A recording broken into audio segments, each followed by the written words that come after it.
कृषक बंधु मानंकु इफ्को किसान ओडिशा तरफरु सादर नमस्कार। आसंतु जानिबा आगामी सप्ताह पई कृषि संदेश पाणीपाग अनुसारे आसंता 1 तारिख रे ओडिशा उपरे विभिन्न स्थान रे वर्षा घड़घड़ी सहित वज्रपात होई पारे। आसंता 2 तारिख दिन ओडिशा उपरे विच्छिन्न स्थान रे वज्रपात हेबार संभावना रहिछि। आसंता 3 और 4 तारिख दिन ओडिशार अधिकांश स्थान रे प्रबल वर्षा हेबार संभावना रहिछि। नुआपड़ा कलाहांडी रे धान बिहन नर्सरी रे 2 रु 4 सप्ताह स्टेज मध्य अछंती।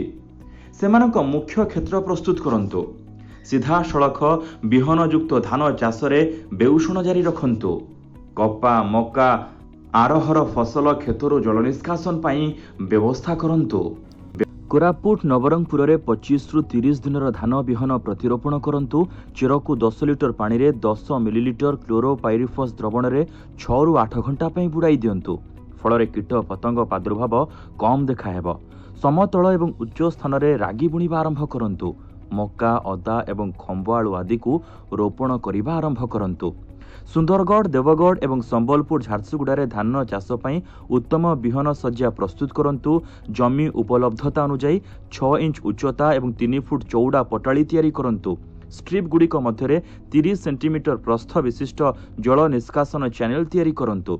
10 डेसिमिल जमी पई 40 टोके FYM 12 केजी SSP एवं 2 केजी MOP प्रयोग करंतु।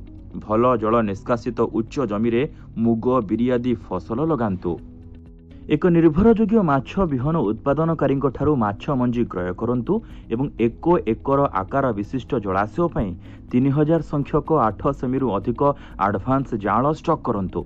3टी प्रजातिर मिश्रण क्षेत्र में स्टॉकिंग संख्या हैला काटला 900, रोहू 1200 एवं मृगाल 900 पई हेबा उचित।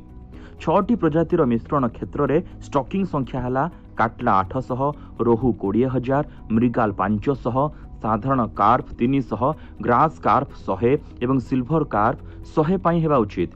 कोनोसी परिस्थिति रे पोखरीर हाराहारी जल गभीरता 5 फुट स्तररू कम हेबा उचित नुहे। यदि आपण आम वीडियो रे एहीपरि सूचना पसंद करंती तेबे दया करी आमको सब्सक्राइब करंतु। आमे नियमित भाबे एपरि वीडियो आनी थाउ।